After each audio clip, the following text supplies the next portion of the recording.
Jamu ana kalembo samozan taru ana koma ana samanda pose kushamu ana kalembo samozan taru ana koma ana samanda pose ana koma ana senkama taru kalembo morubi ananu ana koma ana senkama. Hello, welcome to our podcast. I'm Francisca, Jesuit Missions journalist, and today with me I have Father Paul Martin. Hi, Paul. Hello, nice to be here. Thank you for being here with us today. So we are recording this interview at Jesuit Missions in Wimbledon, London, but Paul, you are usually some miles away from here. You've been living for a long time now in Guyana, South America, right? That's correct, indeed. And that's also from where this music we just heard in the beginning is from. Maybe we can start exactly with that. Could you tell us a little bit about this song and why you chose it? Okay, so the song is in Makushi, and Makushi is one of the indigenous languages from Guyana. So Guyana, it's if people know the geography, it's part of South America, next to Venezuela and Brazil. But it's an English-speaking. People describe it as the only English-speaking country in South America. But at the same time, it's not really an English-speaking country, because many of the people who live there are indigenous people who have their own languages.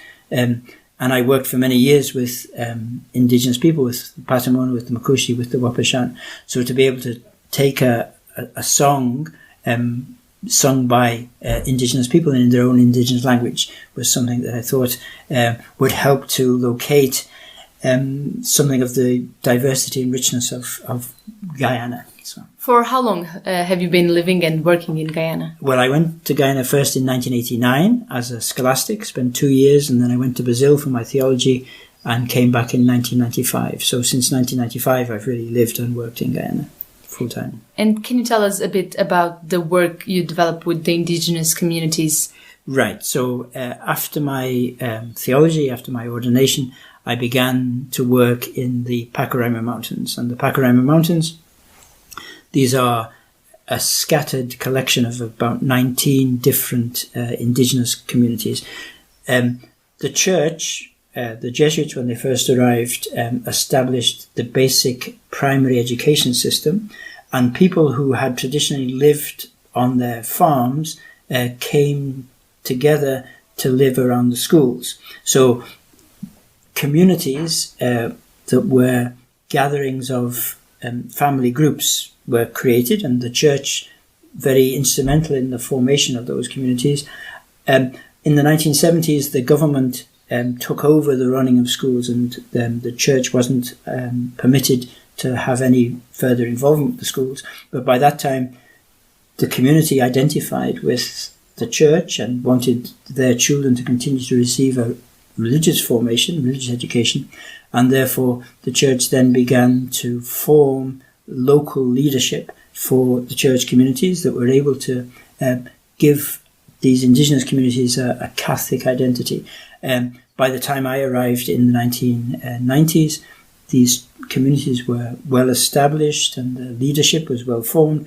And really then my work was supporting and accompanying the leaders and the communities in the practice of their Catholic faith. But you are not working there anymore? No. So I worked really accompanying the communities right up until the preparation for the Synod on the Amazon. So that was a very powerful moment for myself to be part of allowing the communities to express their faith, and for that expression of faith to be part of the whole reflection, the universal church. Pope Francis gathering together the bishops of all the dioceses of the Amazon that have and being able to reflect together. So to be able to see in one way the fruit of my work with indigenous communities coming to that moment in which, well, that sense of the richness of the experience of indigenous people and their faith recognised and listened to at the very highest level of the church.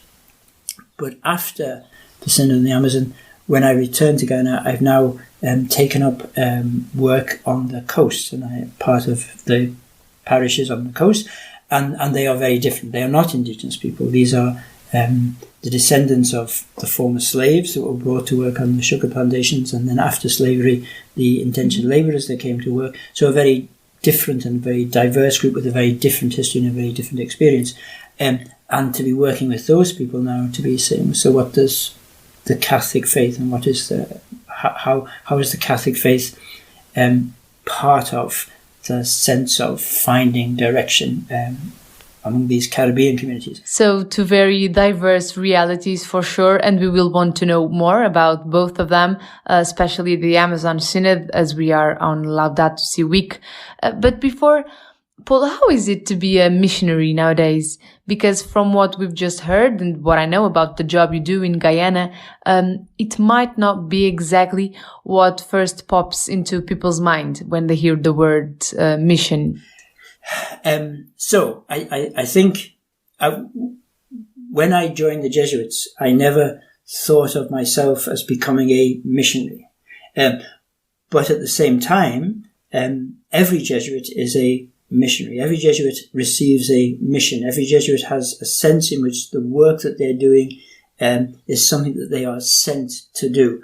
In the traditional mind, the foreign missions, well, missionaries go from one country and they go to another country and they go to be able to plant the faith, they go to be able to create Catholic communities. I think at the heart of our Jesuit understanding of mission is that sense of discerning the presence of God.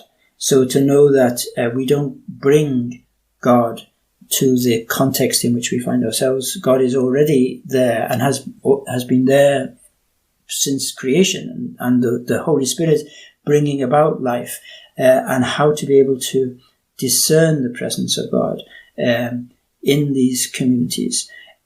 So working in Guyana, and particularly working with indigenous communities, for myself was very much that experience of being able to recognize the presence of God. And the fruit of the work that had gone before, to be able to be grateful for the hard work of 150 years of Jesuits coming from Britain to Guyana and working with the people, and to see how a sense of the gospel and a sense of Catholic faith has become part of the identity of the communities that I was privileged to be accompanying. So. Yeah.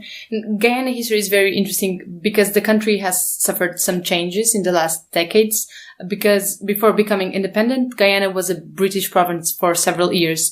But even though you were part of the British Jesuits province, when you started working there, the Catholic Church and Jesuits are not really associated with the colonial power. Could you just explain us a bit why? Sure. So we think of South America, so the colonization of South America, the Spanish conquistadors arrive, and then the Pope draws the line and divides it between Portugal and Brazil, but Portugal and Spain, and so Brazil is Portuguese speaking, and then you have the Spanish speaking other countries. But then to see on the top of Guyana these three little pieces of British Guyana and then Dutch Guyana and French Guyana, which are not part of the Latin American reality. And therefore to see, so the church in Latin America is identified with the colonial church, the Portuguese, the Spanish, and the Catholic Church. Well, they are working together. But in Guyana, since it was a British colony, really the church and Christian church was much more associated with the Anglican Church. After slavery, the plantation owners looked for other sources of labour, and one place they turned to was to the island of Madeira, because in fact they grew sugarcane on Madeira, and they brought workers from Madeira to Guyana, hoping that they now would take on the work of working on the plantations in Guyana. In fact, that didn't bear fruit. And so they turned to India and brought workers from India now to work on the plantations. But there was a sizable Portuguese community, people who had come from Madeira, and they came as Catholics, and then they requested the Pope to send them priests. So the Pope asked the British Jesuits to send priests to work with the Portuguese, and in fact a couple of English Jesuits, but also a couple of Italian Jesuits came, and that was the beginning of the Jesuit presence, and a Jesuit presence that then brought a Catholic vision, so to move out from just accompanying the Portuguese community to then be accompanying the indigenous people, to be proclaiming the gospel with Afro-Caribbean and with East Indian peoples, and to then truly become a Catholic church that is this unity in diversity. For the church, therefore, the Catholic Church, not to be seen as this part of the colonial structure, but to be a movement of the minorities, bringing the minorities and proclaiming the dignity of the minorities, I think. Guyana, as we have been talking, has sort of two countries in the same common land. And Guyana has also natural resources that probably are difficult to manage. What do you believe are the challenges that the country will face? Natural resources. In one way, the greatest natural resource of Guyana is that 75% of the country is untouched, pristine rainforest. And Guyana is one of the very few countries, or up until recently was one of the very few countries, that in fact was a carbon sink, so that we absorbed carbon rather than we were adding to the carbon in the atmosphere. And at one time, there was conversations particularly with Norway. Norway was providing resources to provide money to Guyana just to keep the forest standing, to see the value of having this natural resource that was providing a service to the planet. But sadly, in the last 5 years or so, there have also been the discoveries of large oil deposits out off the coast of Guyana. And now the whole vision has changed. So rather than seeing our future as to be able to provide this natural resource of our forests, to now saying, oh, well, we can become a great oil producer. We can become like Saudi Arabia or Dubai, and we're going to make lots of money out of the exploitation of the oil which is offshore. How do the people reconcile those two very different futures? And for people on the coast who have in one way suffered the consequences of colonialism and exploitation and slavery, to now feel in fact we can become a developed nation, we can have great economic prosperity, becomes a great sense of that is our future. The indigenous communities who have for thousands of years lived in right relationship with the environment, how can their voice and their experience and their sense of where their future is be brought into dialogue with this alternative vision, which is the coast? And that's the challenge at the moment. How do people really discern what is going to be a good future? Because I think the lure of quick money from the oil, people need to, in fact, to look with a certain critical perspective on that. And do you believe Laudato Si can bring some light to that process of understanding? So Pope Francis, I think Pope Francis has brought to the church that great vision of care for our common home. Care for our common home because we look at what we're doing to it. We can listen to the science that says, well, the Industrial Revolution, our use of fossil fuels, in fact, is raising the temperature of the planet and causing untold and irreversible changes that bring us to the brink of catastrophe. How can we recognize that then the violence and the disorder in our communities is connected to that same model and vision of our future? So Pope Francis, with his call for that deep reflection on where are we going in our common home, and it's something that affects every human being. It is not, we cannot be isolated and say, well, this is our Catholic and we have a Catholic way of life and we're happy to move ahead with our Catholic way of life. We have to be saying, well, we are brothers and sisters with everybody else on the planet, and we need to be recognizing how we can together see a better future for ourselves. And what can we learn from the church in Guyana? What can we learn from the church in Guyana? So, I think to see the diversity of the church in Guyana, because we are Amazonian, because we are Caribbean, we've gone through a beautiful process in which Pope Francis has invited the experience of the Amazonian church to be recognized. How can that experience and that faith be brought into dialogue with other realities, so particularly with the reality of the people on the coast in the Caribbean, and how can they actually now recognize a shared faith, because we have a common home, and we need to be actually seeing how we can move forward together. We cannot say, let the indigenous people carry on doing their farming, but we're now going to make plenty of money out of the oil. How can we really be in dialogue about what is a sustainable future and what is care for our common home, and to be able to see the church in its diversity. So a unity, but a unity that can in fact bring together very different contexts, and yet have shared concerns and shared desires and visions as to what in fact will be the good future to which we are.